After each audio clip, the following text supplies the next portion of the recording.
ದಕ್ಷಿಣ ಕನ್ನಡ ಜಿಲ್ಲೆಯಲ್ಲಿ ಕೋವಿಡ್ ತಡೆಯುವ ನಿಟ್ಟಿನ ಅಗತ್ಯ ಮುಂಜಾಗ್ರತಾ ಕ್ರಮಗಳನ್ನು ಕೈಗೊಳ್ಳುವ ಅವಶ್ಯಕತೆ ಇದೆ ಎಂದು ದಕ್ಷಿಣ ಕನ್ನಡ ಜಿಲ್ಲಾ ಆರೋಗ್ಯಾಧಿಕಾರಿ ಡಾಕ್ಟರ್ ರಾಮಚಂದ್ರ ಬಾಯರಿ ಹೇಳಿದರು.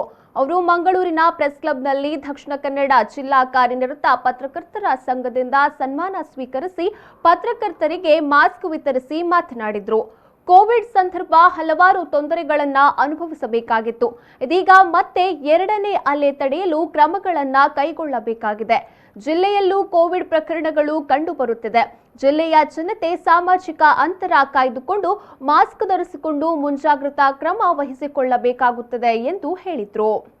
ಇಡೀ ಜಿಲ್ಲೆಯಲ್ಲಿ 10 ಗಂಟೆಯಿಂದ 11 ಗಂಟೆವರೆಗೆ ಎಲ್ಲರೂ ಸೇರಿಬಿಟ್ಟು ಸಾಮೂಹಿಕವಾಗಿ ಅಲ್ಲಲ್ಲಿ ಈ ಒಂದು 3 ಮಂತ್ರಗಳ ಬಗ್ಗೆ ಜನರಿಗೆ ಮಾಹಿತಿಯನ್ನು ಕೊಡುವುದು, ಅತಿ ಎಚ್ಚರಿಕೆಯನ್ನು ಕೊಡುವಂತದ್ದು, ಅಪ್ಪಿತಪ್ಪಿ ಕೇಳದಿದ್ದವರಿಗೆ ಅಲ್ಲಿ ಸಣ್ಣ ಪುಟ್ಟ ಫೈನ್ ಅನ್ನು ಹಾಕುವಂತದ್ದು. ಯಾಕೆ ಹೇಳಿದೆ ಅಂತ ಹೇಳಿದ್ರೆ, ಫೈನ್ ಹಾಕಿದ ತಕ್ಷಣ ನಮ್ಮ ಎಲ್ಲರೂ ಸಮಸ್ಯೆ ಬಗೆಹರುವುದಿಲ್ಲ. ಇಲ್ಲಿ ಮೇನ್ ಇರುವಂತದ್ದನ್ನು ಹೇಳಿದ್ರೆ ಮೋಟಿವೇಶನ್ ಮಾಡಬೇಕು. ಸಮಾಜದಲ್ಲಿ ಪ್ರತಿಯೊಬ್ಬರಿಗೂ ಹಕ್ಕು ಇದೆ, ಕರ್ತವ್ಯ ಇದೆ.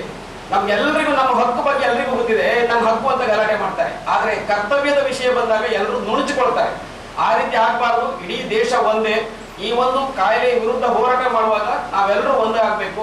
ಈ ಒಂದು ಬೇಸಿಕ್ ಪ್ರಿನ್ಸಿಪಲ್ಸ್, ಮಾಸ್ಕ್ ಧರಿಸುವಂತಹದ್ದು, ಸಾಮಾಜಿಕ ಅಂತರ ಕಾಪಾಡುವಂತಹದ್ದು, ಸ್ವಚ್ಛತೆ ಕಾಪಾಡುವಂತಹದ್ದು ಪ್ರತಿಯೊಬ್ಬರ ಕರ್ತವ್ಯ ಆಗಿರಬೇಕಾಗತ್ತೆ. ಪ್ರತಿಯೊಬ್ಬರ ಹಿಂದೆ ಪ್ರತಿದಿನ ಜಿಲ್ಲಾಧಿಕಾರಿಗಳಾಗಲಿ, ಆರೋಗ್ಯಾಧಿಕಾರಿಯಾಗಲಿ ಅಥವಾ ಪೊಲೀಸ್ ಅಧಿಕಾರಿಗಳಾಗಿ ಬಿಟ್ಟು ಅವರ ಹಿಂದೆ ಹೋಗಿಬಿಟ್ಟು ದಂಡ ವಿಧಿಸ್ಲಿಕ್ಕೆ ಆಗುದಿಲ್ಲ. ಇದೇ ಸಾಮಾಜಿಕ ಪ್ರಜ್ಞೆ ಅಂತ ನಾವೇನು ಹೇಳ್ತೇವೆ, ಅದನ್ನು ಅವರು ಗೌರವಿಸಬೇಕು, ಅದನ್ನು ಆಚರಿಸಬೇಕಾಗತ್ತೆ.